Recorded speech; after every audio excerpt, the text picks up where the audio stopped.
The center could not be here and could not thrive without the amazing community we have had here, thanks to Margot Taft-Seaver developing the center 30 years ago. So we thank all of you. We're really appreciative to have you here. We thank the board of the Hudson Valley Writers Center for your tireless work. We thank the Slapping Hall Press Advisory Committee for their work, particularly in their work in helping us publish the last 2 books. We have the latest in the Conversation chapbook series, Toy Darracott and Dawn Lundy Martin, and this came out just before AWP. And we have Liz Marlowe's book that won the Slapping Hall Press contest, annual contest for emerging writers. And her book is called They Become Stars. Both of them are available on the Hudson Valley Writers Center website in the bookstore, and it's free shipping for all of the attendees of all of our readings. So we hope you'll take advantage of that. And if you know poets who have not yet published a book or a chapbook, we encourage you to tell those people to submit their work by June 15th to the Slapping Hall Press chapbook contest. All of our guidelines are available on the website. And I think someone is just putting that into the chat as well. So thank you all for being here and for sitting through my intro about the center. We have amazing classes right now on Zoom, readings coming up, so please check all of that out. We really appreciate your support. We couldn't survive without you. So now for our readings, why we're all sitting here tonight. Marchant's first book, Tipping Point, won the 1993 Washington Prize and was reissued in a 20th anniversary second edition. His other books include Full Moon Boat, Grey Wolf, and House on Water, House in Air, Daedalus Press, and The Looking House, also published by Grey Wolf. He has had work in numerous literary journals in this country and abroad, and has had work in numerous anthologies, most recently in Welcome to the Neighborhood, an anthology of American coexistence.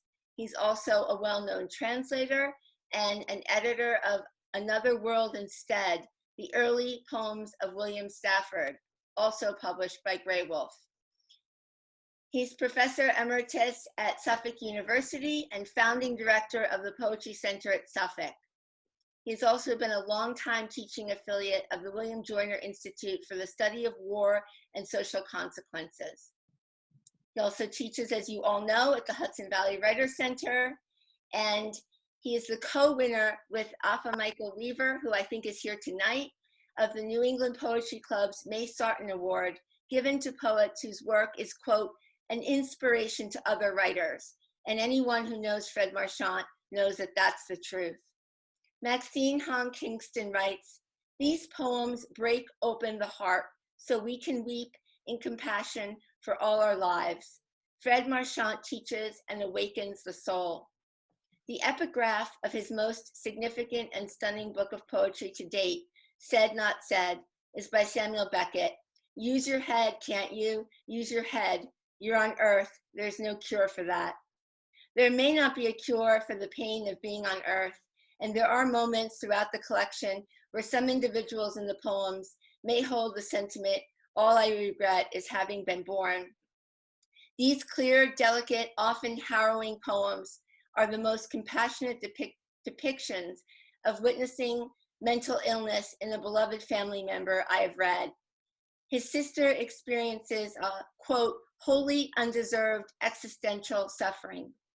In a time of historical nightmare, Fred Marchant manages to give us a lyrical impulse that consoles. In a time of lies and mediocre ironies in literature, here is the voice that is never afraid to say what matters, says Ilya Kaminsky. Marchant's work thrives by grappling with the dichotomy of the failure of words and the importance of them.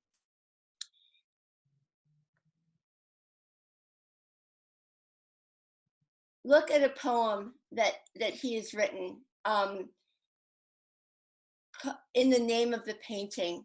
He forces us to grapple with the way violence is depicted in art and what role we have as spectators to intercede in another's suffering. Quote, the instant it happens, the girl knows it is forever. As she looks into the life she is leaving, her eyes turning into dots of terror, I realize I am seeing my sister again, how her madness descended or rose up beneath her, took her beyond known islands, washed her, put her in a jerry chair, delivered her to the shore of a bright lit day room where the whiteboard waited for a nurse with a thick magic marker to fill in the blank today is. Please help me welcome Fred Marchant.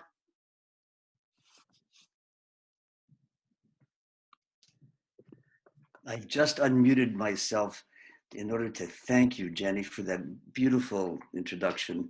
And thank you all for being here.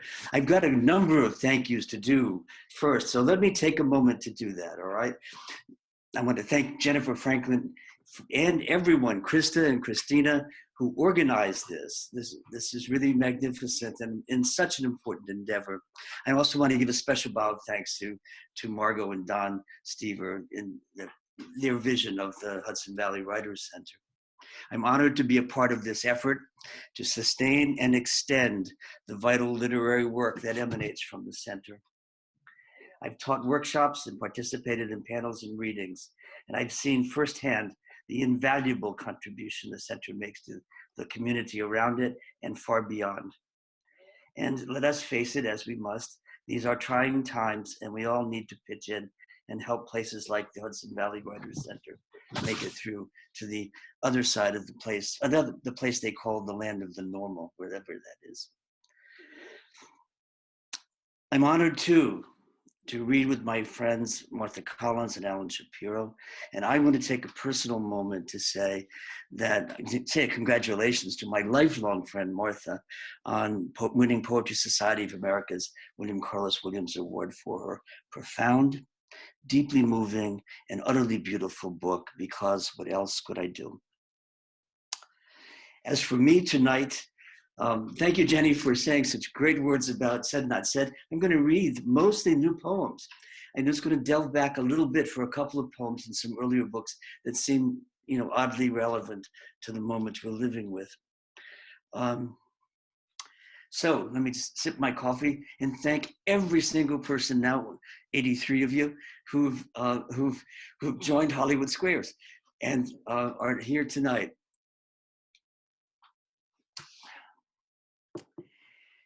I'm going to read the two very recent poems. First one is a very recent one. I'll read another very recent one in a little bit. The first one is really of a week ago.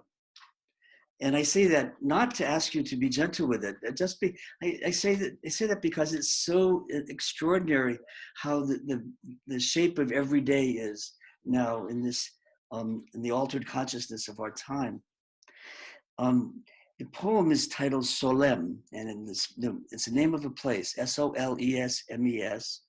Solesmes is in central France, and there's a Benedictine abbey there that has for the last 50 or 60 years made its fundamental practice, making the best Gregorian chant that's possible. And I'm going to confess that I had a secret hope that I might even play some Gregorian chant in the background while I talked. But I tried it earlier today, and all I got was a little bit of feedback. So I decided against that. However, I do want to say, it's a longer introduction to the poem too, but I do want to say that many, many years ago, when I had just got out of the military, I made a pilgrimage to Solesmes to hear the monks sing. And it was because of a teacher I'd had as an undergraduate at Brown University. His name was George Morgan. George Morgan turns 96 on Monday. And the poem really is dedicated to him. Solesmes. Time for the cardinal to perch on our locust and sing its evening song. The neighbor's bronze-hued cat peeks around the corner, wonders what I am and what I would do if it dares to place the next paw down. A slanting spring sunlight has reached every corner of my yard. and the green feeling of all that returns brings me back to a dawn mass in the chapel of the abbey. The sung prayers curling like incense as they rise toward heaven and a deity, the monks believe, cannot help but listen. And remembering their voices, I do too. Read another poem about another sacred space. This is a poem's called "Report from a Cottage," and it's set in Achill Island in County Mayo in Ireland. And the cottage is the Heinrich Böll cottage. Heinrich Böll, as many of you know, is the German novelist who won the Nobel Prize in 1972, I think. He, after World War II, he built a house, actually two houses, to live there in the summer or whenever he needed to write. It was his writing retreat. When he died in the 80s, he the Irish Arts Council, with the help of the poet John F. Dean from that area, made it into a residency, an artist residency. And that's the cottage that I'm going to read this report from. Report from a cottage. I sat in the sunset at the edge of yard, the bog fuchsia cut back so I could see the fields. And a mountain pasture dotted with sheep, those bleating tatters of wool. When out of the field there came to me more than that aged, dignified ram with a blue branding stain on its back, more than the heavy, wet wool trailing underneath, more than the cud-chewing stare that tells you how to be in the present, how much confidence to have in the movement of sun and cloud, the sway of the stars, and how the barbed wire of the field means nothing, really, and that we and they had within us all we would ever need. And if I was dazzled by the strangeness of this claim, it was I who should come in under the thorny bush and sleep there in the warm sheltering of the gathering. I knew I was only imagining this, but I only wished the animal could teach me so much, so well. But knowledge neither consoled nor stopped me from weeping many miles down inside, where I was on all fours at the foot of a mountain I had no name for and yet knew I was part of, and it was part of me as long as I was alive.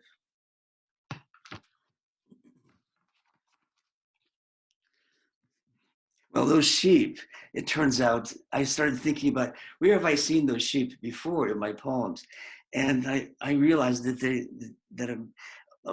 in fact, I first started visiting the Böll Cottage in 2000, when this poem that I'm going to read had just come out in Full Moon Boat, my second book. And so I, following the trail of the sheep, I found myself in a poem that seemed strangely useful in this moment. So I'm going to read it. Full Moon Boat is this book. And it's too close there. Yeah. And the poem is called The Meadow.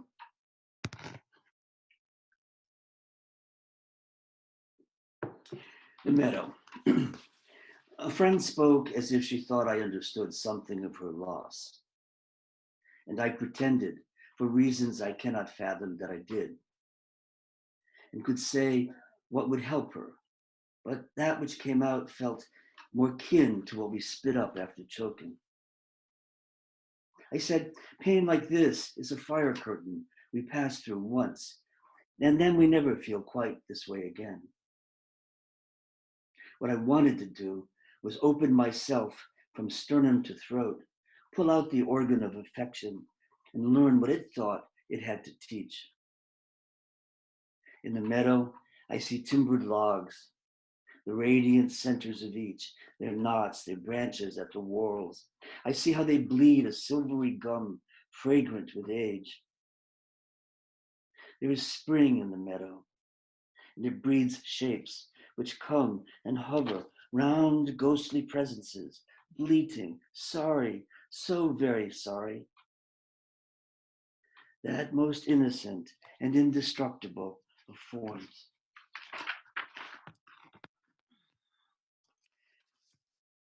So you can see that my thinking for this evening was to really to follow the trail of some sacred places.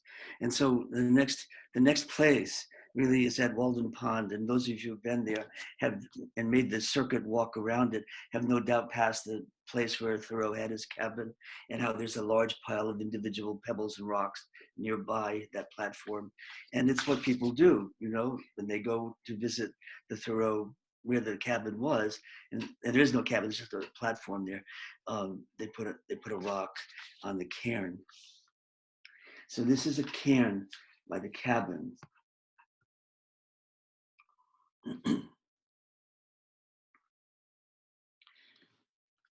A cairn by the cabin. The asphalt parking lot, our summer high thick heat, and children with towels, flip-flops, popsicle rockets, red, white, and blue ice. How deep the hole our country did fall into while we slept, and how the dream brought us locusts, their wine, the sound of a someone strapped to the table, cut open for the hoses and the salt. Impossible to say where we stand now on a path that circles what HDT said was the eye of God, but now feels like a corner where a sparrow has fallen from the nest and looks up at us as bewildered as we are. While down in the mud, leafy pools, shallows, deep within alluvial history, our truths unfold beneath us. So we wanted to find out if there was, after all, some granite there, something we believed in that held us together.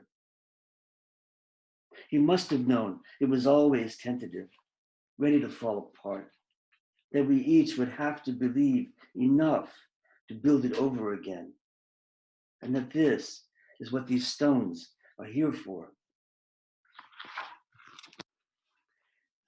I also note, you know, you practice and you listen to yourself read. I also note that I was so happy, you know, to these poems of sort of silence and affirmation. Of course, that's not the way it is all the time. This is a very recent poem. This is a yesterday poem, but it's a companion to Solem, or let's put it the other way. It's the opposite end of the spectrum of Solem. This one is called contrapasso. It's an Italian word. It's about from Dante. And it's the way Dante, when he invented punishments for sinners, the punishments were always symbolically appropriate. So like someone who worked against the authority of the king would have his head taken off, and he'd carry it around in his arm because he tried to decapitate a king. Well, this is contrapasso on May 7th. The sun came to me and wanted my friendship. It tries this regularly. But today I looked it directly in the eye and told it to fuck off. I wanted no more of that let there be light business. I wanted darkness on the waters. I wanted this whole corrupt enterprise to fail. I wanted great waves of misery to be visited upon us. The land already plagued by thievery and murder. The nation that claimed it was the exception. Let it find out what the rest have to endure. Let it be only fitting and just. Turn out the lights. Lock up the stores. The hellhounds are on our trail.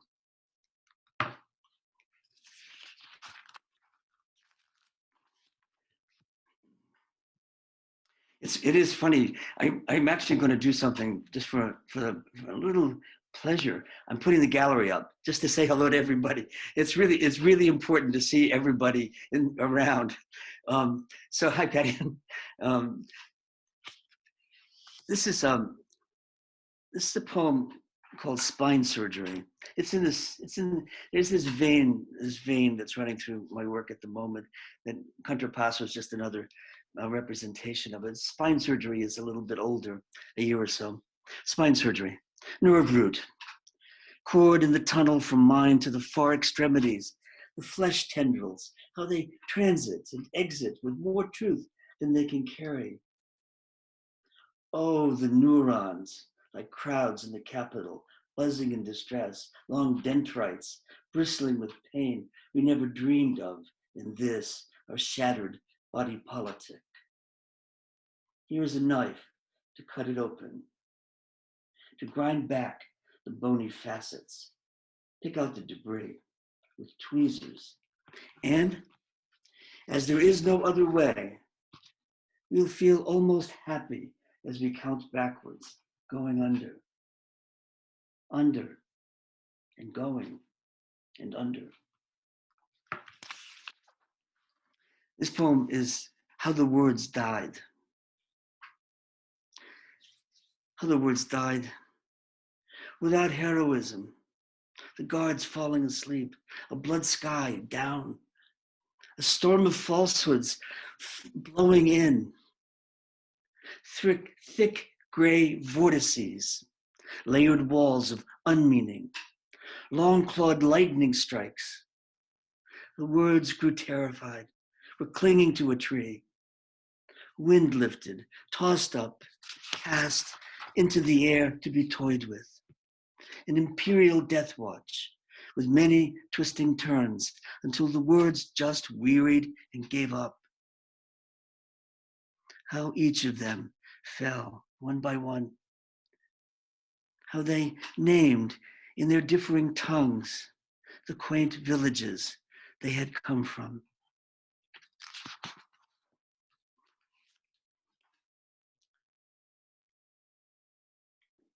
I'm going to read two more poems. They're not shorties, but they're not really long either. The first one is dedicated to a friend of Martha's as well, named George Kovac. George Kovac passed away recently from pancreatic cancer, and he was the founding editor of Consequence magazine, the literary journal, an international literary journal, as its subtitle said, devoted to the study of the cultures of war. George was a Vietnam veteran and a man who found his path with, via his writing and inventing a magazine that's now, I think, in its 12th year, at least its 10th year. The poem is called War Anemones, as in, and since we're not together in the ordinary sense, I'm just going to wave my arms and say, anemones, the flower. All right, I always make mistakes saying that word anyway. So, but it's called War Anemones.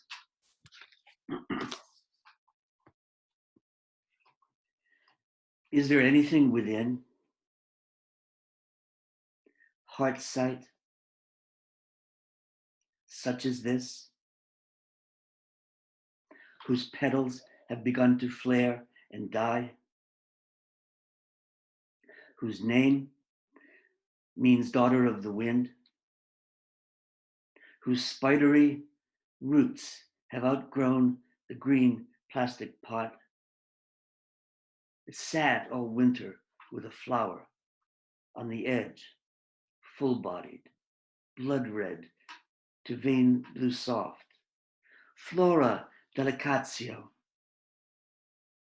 the allure and charm of delicacy, our delight in hoping to live as long as can be,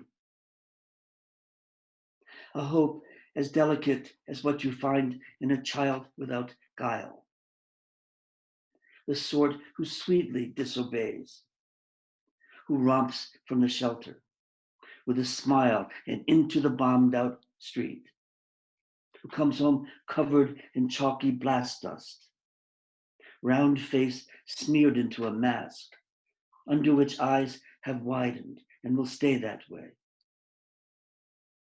The kind of child we all know, will sooner or later get easily killed. A child that someone will notice for a while and then forget.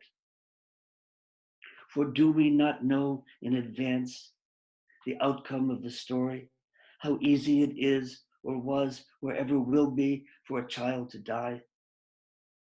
For anyone or anything to trample or rip the flower out and fling it into the piles. for each one is only just a flower, and is it not the petal's destiny to die easily, be killed quietly, to fall easily, quietly, beautifully, as you and me, and yes, as them, the all, the rest of them, the anemones. I'm going to end on a poem from my first book. It's called The Afterlife on Squaw Peak. And thank you. The Afterlife on Squaw Peak. No matter the machines with their silent flywheels and strange swinging on cables that helped you get here. No matter the mass of measurement and reason which the earnest have strapped to the summit, there is still the terrible loneliness of the next valley over to convince you with its quartz and granite flashing like ice and its meadow emptied of the human. Flower blossoms, little trumpets of delight shudder at your feet. The shale you stand on is splattered with bright lichen. You join them by lying low out of the wind to look up the flower's name, scarlet penstemon. And you have that small but significant human pleasure of finally knowing. This high, you have trouble breathing, and feeling sleepy, you find a place without thorns. Your eyelids tighten, and the wind carries voices that seem shaken, as if assembled at your sickbed. When you wake, you note how little seems changed. You perhaps wonder where you came from and why. You want to take off your clothes and mark where you've lain. Now the wind sounds out clearly and says, this is the mountain of forgiveness, and that the work will be to traverse the empty spaces with meaning.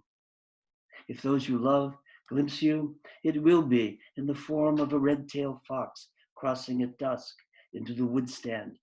And because they have loved you, they will watch as long as you let them. They will not harm you. So swears the wind, not this close to heaven. Thank you.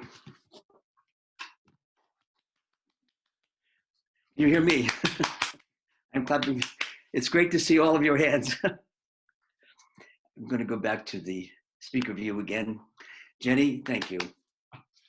Thank you so much, Fred. That was wonderful, as usual. It was almost like having you here at the Hudson Valley Writers Center, which we cannot wait to welcome you back to the center when all of this is behind us. Thank you. Thank you. So our second reader tonight is Martha Collins. Martha Collins' 10th book of poetry, Because What Else Could I Do?, was published in the Pitt Poetry Series in fall 2019. Her previous books include 2 volumes of linked sequences, Night Unto Night and Day Unto Day, Milkweed, 2018 and 2014, and 3 works that focus on race and racism, Admit One, An American Scrapbook, Pittsburgh, 2016, White Papers, Pittsburgh, 2012, and Blue Front, Grey Wolf, 2006. An active translator, Collins has also published 4 volumes of co-translations from the Vietnamese and co-edited with Kevin Proofer into English, poems, translations, commentaries, Grey Wolf, 2017.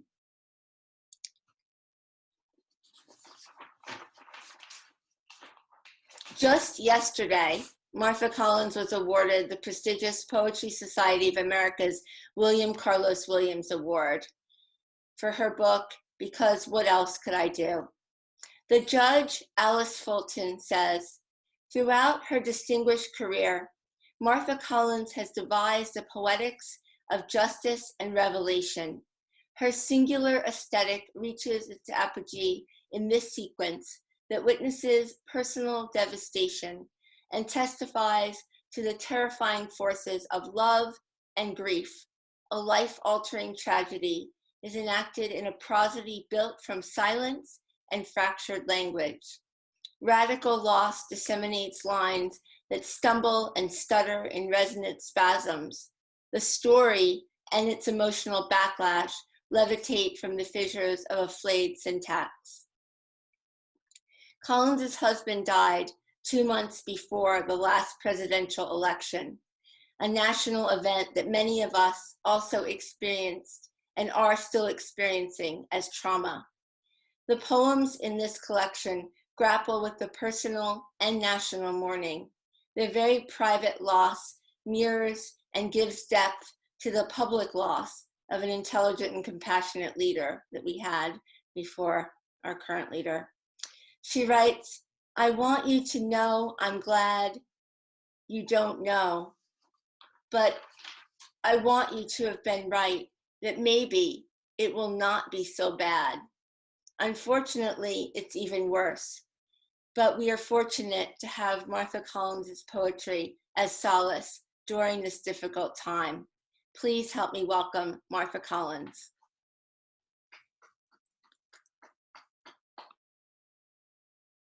Okay. Thank you, Jennifer. Thank you, Fred. Thank you, Alan, in advance. And thank you and greetings, Margot Stever. I don't know how many years, decades ago it was that I was actually at your invitation at Hudson Valley. And it's very nice to be back for the first time, even virtually. And thank you all for being here, also virtually. Being here is a phrase that has taken on a few new meanings in recent months, and meanings that I think resonate for me particularly as I read from the book that Jennifer has mentioned. All of the poems, or almost all of them, and Because What Else Could I Do, are addressed to my husband, Ted, in the months following his death. And before I read from the book, I would like to just read a few words about him that I have been reading for some time when I read the poems. Ted's death was in many respects a contradiction of his life. A man of great integrity for whom truth was a way of being, he became in his last days a victim of lies. A man who believed deeply in reason, he lost in those last days his capacity to think rationally.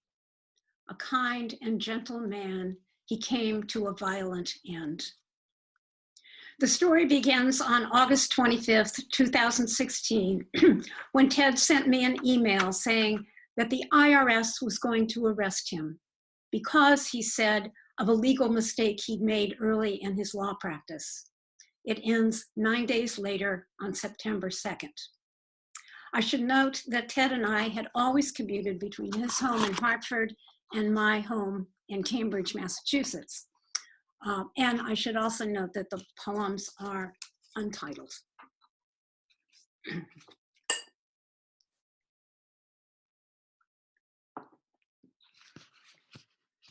The week before the first call, IRS said, "Arrest." You talked for 2 hours. "Arrest," you told me. You called them back. I went to the IRS site. "We will never call, threaten, arrest," it said. "Scam." And you said, I thought, okay. 3 days after I thought you'd agreed, scammers, you said, it's the IRS pretending they're scammers. You said, or it's scammers who know I'm being arrested. You said, I have to stay home to be arrested. Speechless, stunned, I finally said, I'm coming down there, not because I believe they're coming, but love, because. But you'd already gone their way, your good mind arrested, already gone.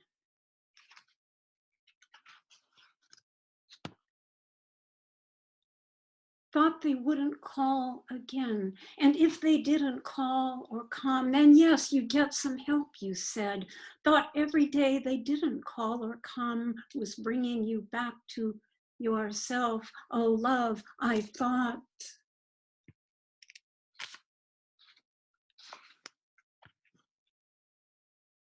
That September morning, you drove into your driveway at 7:30, just as I was fetching the papers, drove from the wrong direction, I thought, and later that day would think you might have been seeking a place.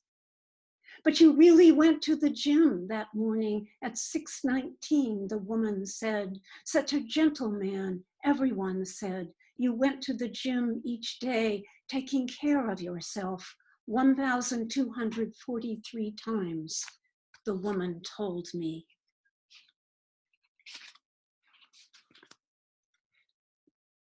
You read the papers or turned the pages so quickly I was still on the front page. You tore out the weather as always and must have showered and changed while I went to the gym and must have written the tiny notes and signed the statement you wrote for your colleagues. And while I was in the shower, called the people who'd called the week before and called again that morning at 10:23, the machine said, final notice, IRS, and got in your car and drove.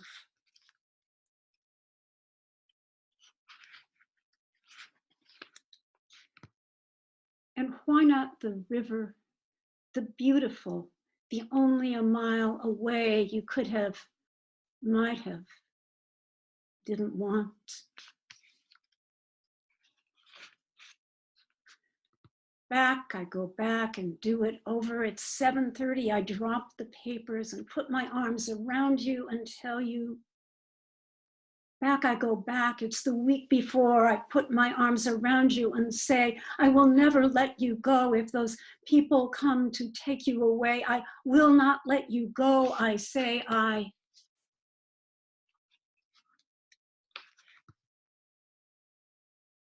black car on the street could be your car, could be you if they hadn't called that second time or the first. If you hadn't seen, did you see the police car parked in front of your house? The police I called because you hadn't come back for lunch. Or perhaps if I hadn't said 2 weeks before, but that was about how we could have lived in your house if you or I. How we could have driven to mine. Oh, love, if only you could be.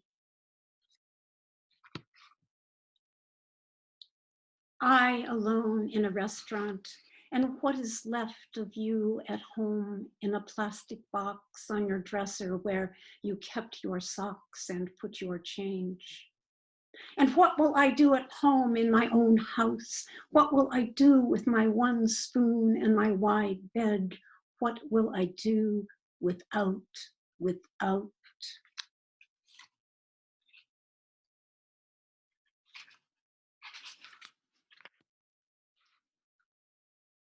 In the dream, we are standing together in your kitchen. We have just finished the dishes. You are wearing your blue shirt with the white stripes. I have my arm across your shoulders and I am saying, I am so glad, and then my hand, so glad we could save you. November 8, 2016, which of course was election day. The what you will never, the what you missed, the reddening map, the can't be true, the what, the climate, the send them back, the end, the public, the health, the rights, the black, the planet, the white, the how did we fail, the what can we do, the how did I fail, the nothing to do.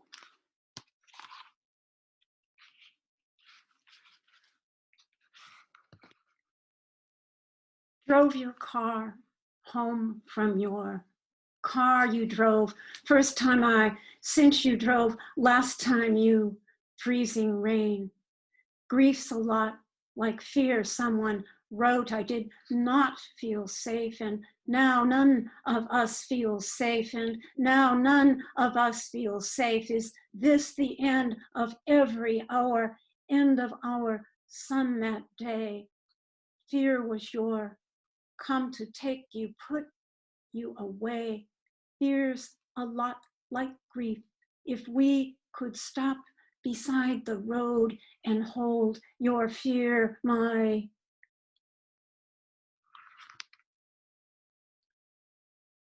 overpass, over the no, don't go, past the please don't go, over the over and over again, the overpass, please no.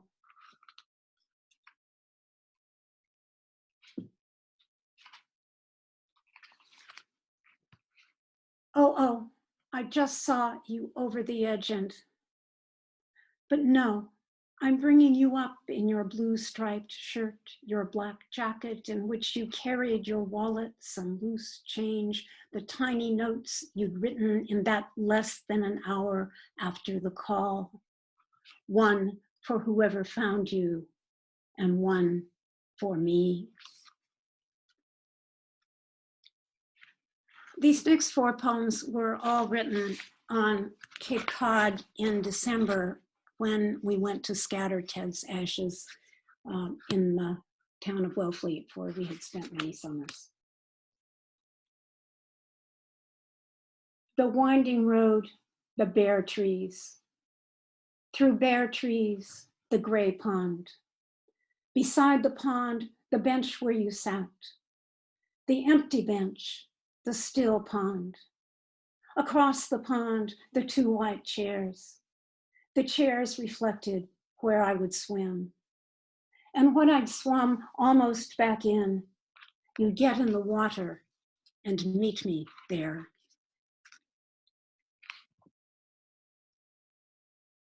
Paper bag with empty box with almost empty plastic bag. And on my hands and on my jeans, you, some part or parts of you from when we sent you into the sea, low tide, so you easily rode the lightest currents in tiny explosions of white. And when we finished, a sudden late sun on the water, of which you were becoming a part, on runnels between patches of sand, as if you were signing yourself in silver.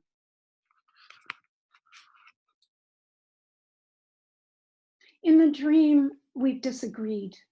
You've ordered twice as much fish as we need. And when I've complained, you've walked out of the store and left the fish. And I've walked out behind you and into the night in the little beige heels I wore in the picture I sent before we met. And you've gone to the car, but I haven't followed. I'm walking home, and home is miles away in this town, which isn't your town or mine. And now it is dark and there are no cars, no lights, and I am very afraid. I think I should not be walking alone and not in these shoes, but I am alone and home is twice as far from here as I ever thought it would be.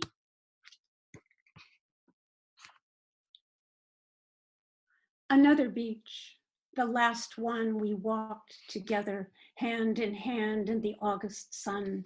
And I walked on while you rested there. And now it is winter and I am here with almost the last of you in my hand.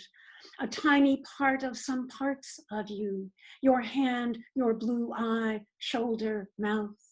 And I try to gentle you into the sea, but a sudden wave rushes over my feet and the wind catches this part of some parts of you. And instead you are in the air, and more than before, you are on me. You have met me before. You will not let me let you go. You are in the sea where you wanted to be, but you are also in air and sand and earth where your grandson will bury another small part. And now I lick my finger and you are in me.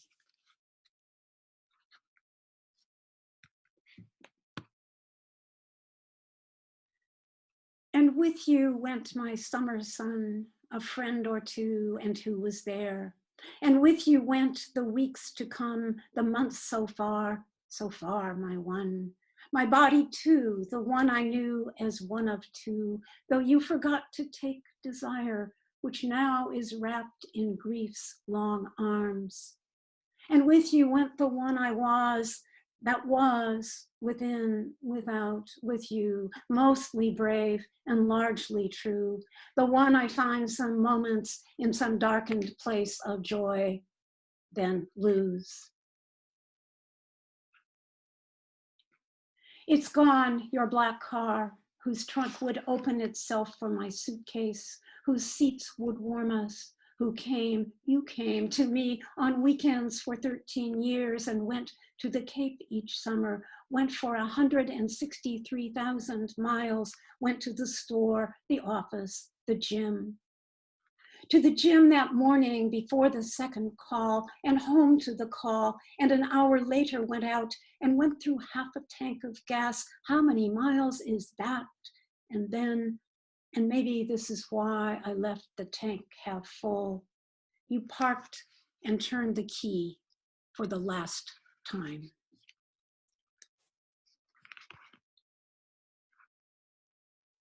Report today, official, it said, 4 months later, 4 months after I'd called and written and called, it finally came and it said, not only your poor head trauma, chest trauma, lungs, broken bones, but your heart was already severe, already diseased, your poor heart that weighed 380 grams, your severe heart, heavy with fear, panic, shame, was blocked. Oh, love, my sweetheart, your dear heart was already hurt, and no one knew.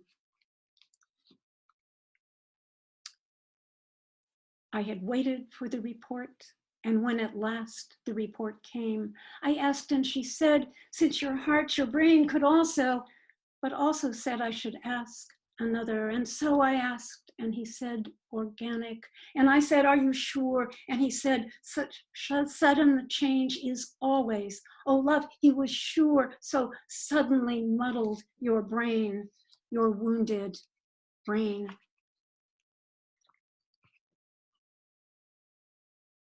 So love, it was not just the calls, the police car parked in front of your house, not the legal mistake you imagined you might have made. It was not the book you hid, the house where you thought they would be coming that made you drive all afternoon and then park. It was none of this, I'm told. It was your brain, hurt like your heart, a thing that changed you so you no longer were yourself, yourself. 2 more.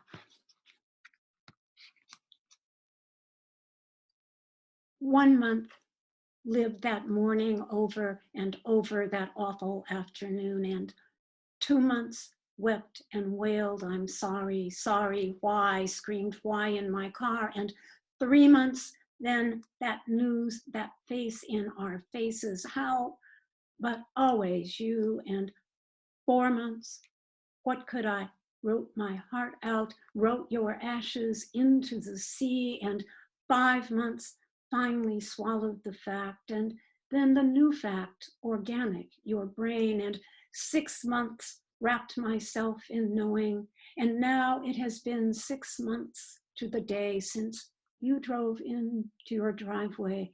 Good morning, my love. What a morning, the stars. This last poem is the last in the book. The lines I quote in it are from a short section of a poem that I wrote a few months before Ted's death. And this really happened. On the evening of the 6th-month day, I drove into the hills of rivered town, a little cafe to read my poems to strangers and friends. And at the end I read, Go with me into that night where one will go before. Red moon by night, red night, night, my love, by and by. And there was silence because they told me after, when I read go, the door opened, but no one was there. And when I read bye, the door closed. Thank you.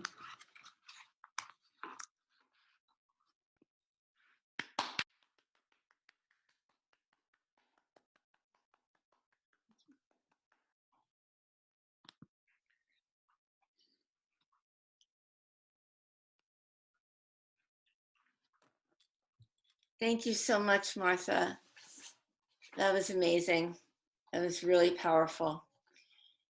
To take a deep breath now before we welcome our last reader. Thank you all for being here tonight.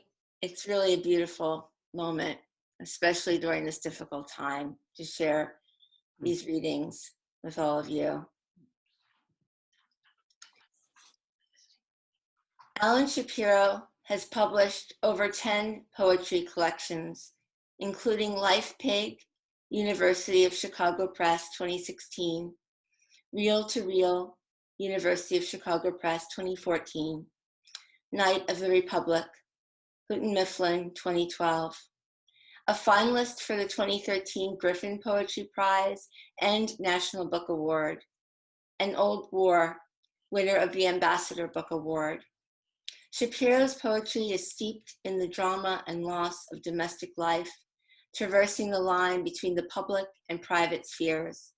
A memoirist, essayist, translator, and novelist, as well as a poet, Shapiro has authored the memoirs Vigil and The Last Happy Occasion. He published his first novel, Broadway Baby, in 2012.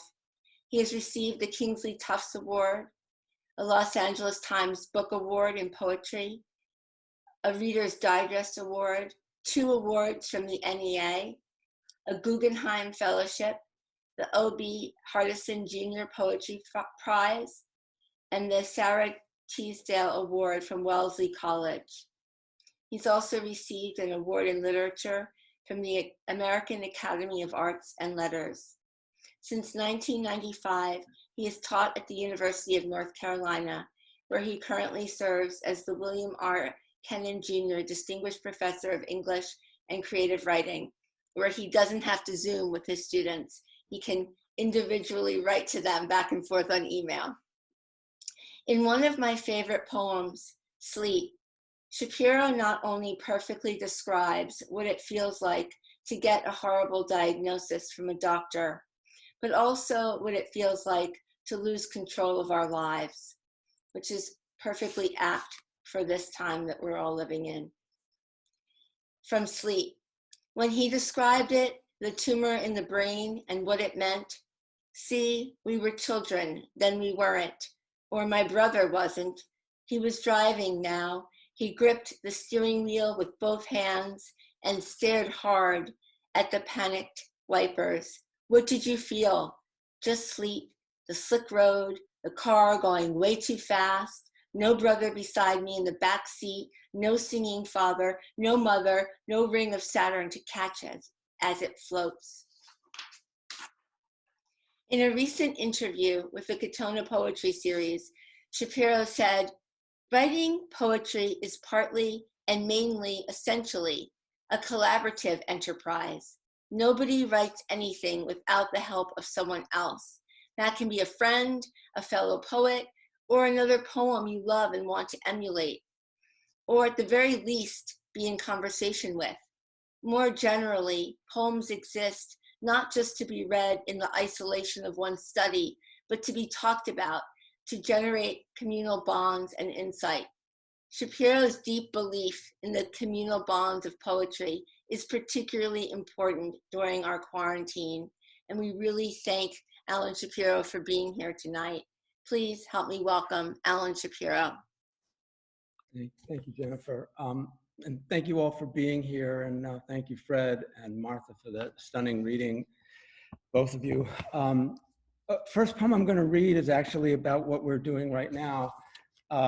It's called Zoom, and it's addressed to my late sister who died 25 years ago. It's called Zoom.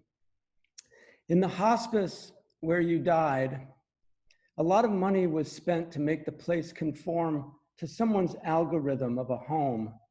Shag carpeted lobby, wood paneled elevator, particle board furniture with shrink wrap thin mahogany veneer, faux marble linoleum tiles. There were paintings of chickens in a barnyard on the walls of every room.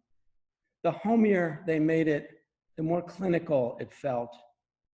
You, of course, were out of it by then. The ersatz hominess was for the living, not the almost dead. And in the rare occasions when you spoke and tried to, when you woke and tried to talk, I could only hear enough of what you murmured to know how far away you were from anything I knew. Alone in a remoteness that today seems almost familiar, though no less remote. Like hospice, you might say, by another name. My face isolated in a square stacked with the squares of friends and family. Inside the screen-sized square, our separate boxes make together. Boxes talking box to box, as in a bar or restaurant face to face, as in a pre-posthumous world of host and game show faces, mummified to paste, to pasty smiles of dead celebrities still quipping, how many balls on a pool table? It depends on how many men are playing pool. I hear you in our edgy laughter as if we'd won a one-way ticket to a last resort, a Club Meds of an island rendezvous, a hidden, herded horde of eye germs doing anything to keep alive and still be seen and heard. Funny how signing off, no matter who I wave to, it's you I always see wave back at me. The two of us together once again in a lost dimension, as if we're both on ship and shore, stranded, departing, waving till the square goes mute and blackens, and the room with just myself inside it feels so unreal, I'm virtually nowhere where you are.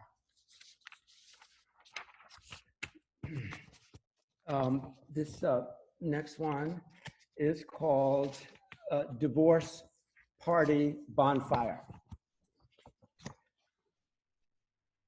As in a secret rite, a ceremony in a book of legends, on a winter night, they stand around a kind of pyre Jerry built from sticks and branches forgotten storms had littered the field with.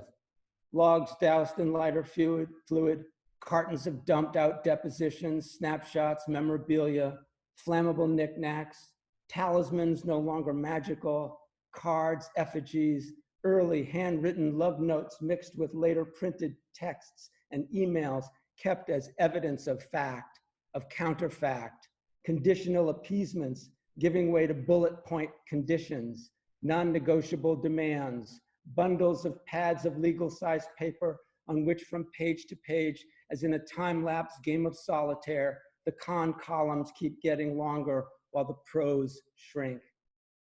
Instead of prayers, they each in turn say something funny or try to, eager to prove what once was hard to swallow can be laughed at now, even if the laughter sounds less wry than rueful. I was so tired of being lonely, I got divorced. Forget love them and leave them. From now on, I'm cutting straight to the division of property. Mine too was a screamer during sex, especially when I walked in on him. Old pilgrims who have lost their way, yet still expect relief, if not rejuvenation, a great, if brief, unburdening, as if they all, and not just one of them, has dragged a feather mattress still imprinted with the ghost weight of sleeping bodies from truck to field to fire pit, and heave-hoed it so perfectly on top it smothers the frail, nascent flickering of match after match after match, which, when it finally catches, brings no relief, no lightening, because the blaze gusts out of everywhere at once through gaps and openings, and everybody has to step back from the sudden heat's bright sirocco into a polar night so cold it only drives them forward again, from colder back to hotter, back to colder, in a doleful goading in and out of visibility, flickering on and off like herky-jerky gifs. A faulty server on a flat screen in a feedback loop keeps coughing up and swallowing. This poem is just called 10 Statements of Not Knowing, and they're just 10 sentences, some longer than others, but just 10 statements about not knowing anything. 10 statements of not knowing. 1, the elements that compose the chemicals that make the cells that constitute my life, that keep me living, aren't themselves alive. 2, almost all of what my body does, it does without my knowing anything about it, without any sense of me involved, including how the unalive electrochemical circuits of the I that's thinking this is even thinking this. 3, as if the feeling of I am inheres in the not knowing how it is I am. 4, it's like my brain's been put by whom, by what, in a blind trust, whose holdings and how they're being handled, I can't know, even while what I do know, think, and feel depends on and exists through what I can't. 5, outside, a bird is singing in the trees, and my fingers move so swiftly over the keys to type outside, a bird is singing in the trees, that it's my fingers, not my ears, that think they hear it asking, what did it mean? What did it mean? What did it mean? 6, it is my fingers, not my eyes, that see the dog beneath the trees look up and tilt his head as if he's asking too. 7, at the brain's bidding, if we can call it that, specific muscles in the dog's neck contract, cocking the head sideways into a question mark. 8, the brain has even less of an idea of how it does this than my fingers know about the brain that tells them what to type. 9, routines are made of subroutines, that subroutines compose from top to bottom, substrate to superstructure, network overlaid on network, node to flashing node, reworked, repurposed to a ghostly juggling act of thinking I'm awake, aware, choosing to write this, not that, attend to this, not that, because, hey you, it's me, you know me, don't you? The guy who types a bird is singing from the trees, and as it sings for reasons of its own, is unaware, like me, of how it sings, or if the dog's head tilted might be hearing what I can almost think the bird is saying until it's said it, and the dog stops listening, and dog and bird together wander off out of the words that go on wondering what any of it means or might have meant. Let's see, this is called Reunion in Heaven, and it's addressed to already departed parents. So it's called Reunion in Heaven. I begin by pointing out, in the first place, there had never been a union to which one of them would probably repeat how everything I ever wrote about them, every bit of it was wrong. And the other would agree. And both would be surprised to find themselves for once on the same page, in which case I might tell them, well then, it was good for something. They just talk over. Well, it wasn't just that my account was wrong. No, what galled them, what even now isn't just that it was riddled with mistakes, but that the mistakes themselves were riddled with bad faith, whose purpose was to make my bad seem better by exaggerating theirs. To which I'd likely say, But now that our bodies are behind us, let's put our so-called heads together and think this through. Okay, I'd say, I get it. There were too many of us and not enough of you. And when you add to that what it was like to be small and helpless at the mercy of grown-up bodies full of flaws you can't not need for everything, how could the never balanced book of competing burdens not be cooked? By which time I'm certain the airy configurations of our heads and shoulders would have shrugged or drifted off toward airier dimensions, or simply merged into entire facelessness, as if to say, no matter how you cut it, this is not the time. This is called Letters. It's about learning to read and the trauma of learning to read, among other things. And it's in 10 sections, and some are long, some are short, which only take about 5 minutes to read. So Letters 1. I never saw the rabbi's face, only the dusty, rumpled black suit in the ground floor open window. The skull-capped head bent over a massive tome of pages so thin you could see through them when a crooked finger turned one over. The print on both sides for a second visible like a cloud of gnats in sunlight. Always in the other hand, a black pointer I didn't know was called a yad, whose gold tip shaped like a pointing finger glided trembling right to left across the words he mumbled along to, chanting Hashem this and Hashem that.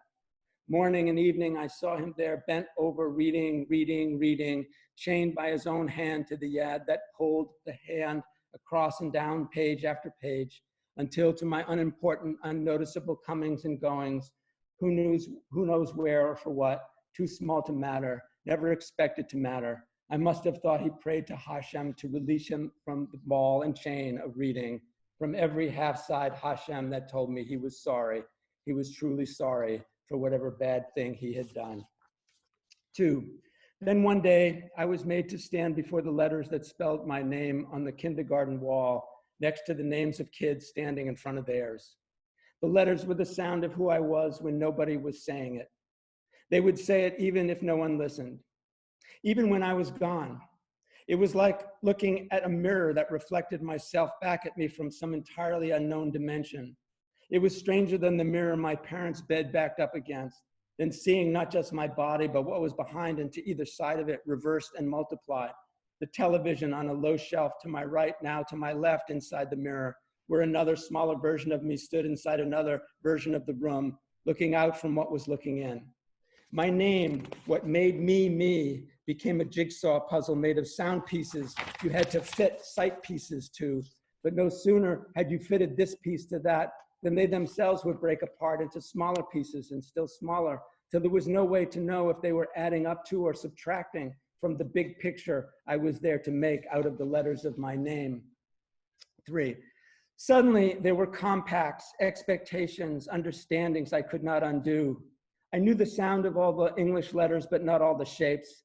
And beyond the shapes I did and didn't know, there were all these pages full of clumps of letters, screes of letters, deep, dark forests, hilly countrysides, and continents of words I would have to cross to get to where everyone my age was going, where everybody older expected us to go.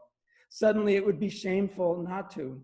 Whatever I had been before, whomever I thought I was now of no account. It wasn't adorable or precious to misspeak. It wasn't cute to make up the words I pretended to be reading. I had taken the wrong train, or had stepped off at the wrong station full of people I knew, but who now knew me as someone else, someone they insisted had to live here in this new land they called or else, because if there were any privileges, favors, and affections to be gotten, mister, this was how you got them, or else. 4, and there were sheets of pages, and each sheet was lined, the crayon, the pencil, the pen became a kind of yad, a yad that wrote down letters, that insisted that the letters stay between the lines, so big and no bigger, so small and no smaller. The ordinary letters were to capitals as we were to grown-ups. But even the small ones had to stand straight, look sharp, not wiggle. There had to be so much space, no more, no less, between the letters that made the words, and a little more, but not too much, between the words that made the sentences. There was nothing you could do now that couldn't be corrected. 5, In a schoolhouse at the foot of a mountain in a faraway land, on the first day of school, the teacher leads the youngest children up the mountain, up a winding path through fields, meadows, forests, higher and higher past the shrinking trees, above the tree line to a stony, windswept summit, too far above the village for the rules to reach. Beyond the reach of grown-ups, parents, even teachers, she tells the children to shout out into the wind whatever they want, whatever they're not allowed to say or think below, their secret names, the words they dare not share with others, forbidden words, nonsense words, the baby talk they're too big to speak now, but too small not to want to. Just this once and never again, she has them shout it all out into the wind that carries it away across the unlined white paper of the clouds before she leads them back down the mountain to the schoolhouse where they must learn the local habitation and a name she has prepared for each and every one of them. 6. Each of the 5 identical Chinese brothers had a special power. One could drink up the sea, another had a neck of iron, fire couldn't burn the third, the fourth could stretch his legs like taffy, and the fifth could hold his breath forever. Miss Cunningham paused after reading every page and held the book up for us to see the first brother, a fisherman, head swollen like a giant balloon, spit the sea out that drowns the child, that condemns the fisherman to death, first by hanging, then by drowning, then by burning, and then by suffocation. But as each brother secretly takes the place of the brother before him, no one is hanged, drowned, burned, or suffocated, and the fisherman is freed. But it's the last brother I couldn't for some reason stop thinking about long after story hour was over and we were lying on our mats for nap time in the now dark, silent room. How they put him like a pizza or a loaf of bread on a wide, flat wooden shovel called a peel and slid him into the low, airless oven and slammed shut the door. When they released him next morning, he rubbed his eyes a little, smiling, yawning, stretching, as from a good night's sleep. But he couldn't have slept inside that cramped black space in which eyes closed or open. You saw in which eyes closed or open, you saw the same unbroken, unbreakable blackness. Holding your breath all night, you wouldn't have even heard the breathing sounds that thickened around me as everybody napped. And after blackness such as that, even the smallest bit of daylight would have stung the eyes, would have been a blinding in and of itself. 7, the universe inflated, or small as I was, I shrunk. 8, in a later page of the Book of Life, I'd learned the suit that hung down all the way to their ankles like a dress was called a shangshan. The skull cap that was so like the rabbis was called a bekal. And even later, that the pigtail was like the yellow star the rabbi as a young man had been forced to wear. I'd learned the oven was like an oven. 9, we were all in the Book of Life reading books while God read us. God held a holy yad and read the words of what our every moment couldn't help but be, from one end of the story to the other. And in the meantime, if you don't know what's good for you, mister, you don't gawk at the rabbi. After what he's been through, you don't point, you don't laugh, don't talk about him, don't ask me about him. When you're older, maybe, just be a big boy. Pretend he isn't there. 10, and this is the last section. And thank you all for coming, listening. 10, if you stood too close to the poster of the painting on the bulletin board beside the teacher's desk, you couldn't see the picture. You saw what the TV looked like before the cartoons came on early Sunday morning. You had to step away, move back to where the desks were before the paint would stir and ripple into windy grass, trees, and water. You had to hold the book just so far from your eyes, too, no farther, for the words to be words and not squid and jellyfish adrift in underwater whiteness. You couldn't forget it was the paint that made you think it wasn't paint, even while it reminded you it was. Terrible things went on, almost happening in the books we read. To see what was in them, we had to hold them from us. But the words didn't care one way or the other. They weren't alive, even while the living almost died inside them. The bent grass and rippling water made visible the wind you couldn't see. What infused life and went on living was not alive. Even now, the brother is being slid into an oven, is being guillotined, drowned, burned, suffocated. Even now, only the stupid kid is dead, which serves him right because he didn't come when called. If you don't die, you must be innocent. Too bad the rabbi doesn't know that, doesn't realize he's nowhere to be found. That's why I brought him back and chained him to the yad and book where he must beg Hashem for forgiveness from the very words it is his punishment to have to read. Thank you all for listening. We are really happy to have all of you here tonight. Thank you to all the readers. Thank you to everyone who donated, who's here and who's not here. Please let me know if you have questions for the readers. We're going to open it up via the chat. And also, if you unmute yourself, show your hand and let us know that you want us to call on you, and unmute yourself, but make sure you put yourself back on mute when someone else is answering and speaking. Use the gallery view now. And the all of the authors can unmute themselves now. I have a question. Go ahead, MA. Yeah, thanks for reading. I'm wondering if any of you have work that you started in the before times and either hadn't finished yet or put aside that you now look at and think either, oh, I can't write that now, or, oh, I thought that was awful and now it makes perfect sense. Like, just wondering what that's doing to your back catalog of things. Really, it's a really great question.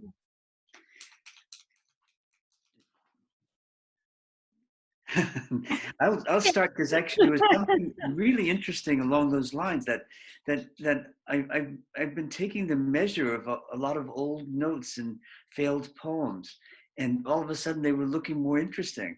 I didn't read any tonight, but I look at them and I say, oh, now something has happened, that particular failure is now looking like it was trying to do something that was useful. And so I don't know whether it's the shaping of my brain by the present moment, or maybe there was something there and I didn't know what it was. I didn't know how to make anything, but now all of a sudden, I see something there that I could work with. So no, that's the positive side. I haven't had quite the other experience of saying, oh, geez, it's not worth writing. I haven't had that one yet. Fingers crossed. I had just finished putting a new manuscript of poems together quite tentatively when the news hit. I had a residency in Texas. I came back and here was the news. And I have not written anything since then. I'm not a person who tends to write out of immediacy, except for the poems I just read. But what I realized is that collection of poems, I'm not probably going to alter it, but it will have a preface. That's my current sense. For me, there's nothing that I work on one thing at a time, and and then put them aside and let them sit for a while. So I haven't had that experience of writing something and then realizing now in the current state of things, I can't do anything with it. But I had a few people, surprisingly, and people I don't know, contact me about a book I wrote in 2012, Night of the Republic, which is about public spaces with no people in them. It's like a kind of post-apocalyptic, that said that how appropriate somehow and timely that book was. It was written 8 years ago before. I didn't have this in mind at all. So it's just an accident that writing in a certain way and having it intersect with a later state of events. But it's prophetic by accident only. Mm-hmm. That's good.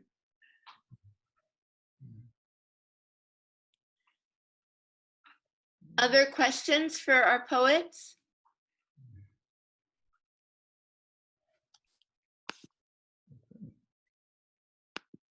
I think our poems pretty much answered every question that anybody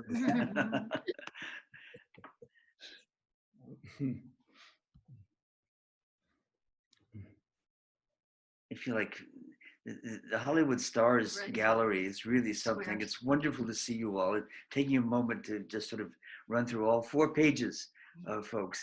So while we're thinking. And you should also take a moment to see, to read all of the praise in the chats for the readers, because while you were reading, people were thanking you and telling you how great your readings were. So at some point before Real you time, huh? you should look at the chat as well. Any questions from our students about craft for any of these writers now that you have them cornered? I have a question for Martha. Yes, a stunning group of poems. Did they all come out as fast as just, sort of spitting out the emotions, or did you have to craft them carefully along the way or afterward? Oh, they did not spill. Oh, okay. I'm a very slow writer, though, and so I wrote slowly, and a lot of the hesitation in the poems was real hesitation that I didn't know how to carry on. Mm. But, I wrote a lot, and I worked a lot on the poems. I had no intention of publishing them, I should say that. That didn't mean that I didn't work on them. You can't sort of run badly if you're a runner just because nobody's watching you. But they were very private poems. It was a way of staying connected to my husband. And I think giving them shape, making them into poems, was in some curious way a kind of gift to him. Mm. Well, it was wonderful, and it was also integrated. It just sounded, like a work of art that was shaped, exactly the way you did it. So, Thank you. kudos. Thank you.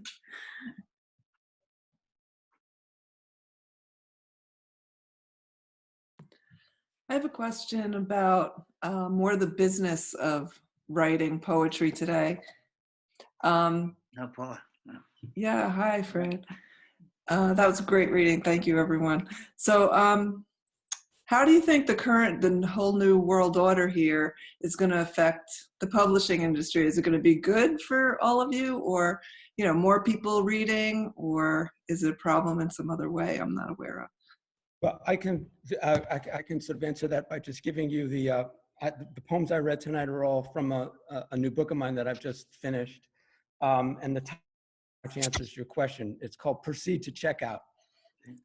So, I don't know. It's impossible to know whether the world is propitious for the writing and receiving of poetry or not. All I know is that I feel completely and totally out of step with everything that's happening. And I've never, it's an interesting combination. I've never felt more irrelevant as a writer, and I've never enjoyed writing more than I do now. So it's in a way, irrelevance is a kind of salvation, because I'm not looking over my shoulder anymore, and I don't really feel as if I'm writing for anybody except, the poets that I like best, many of whom are dead. It's a kind of, there's something to be said about being completely liberated from any concern about the marketplace, one way or the other. Really? That's very freeing. Okay. It is, yeah. Yeah. Thank you. I agree. It's a relief to be back in that place before one ever thought about publishing or anything.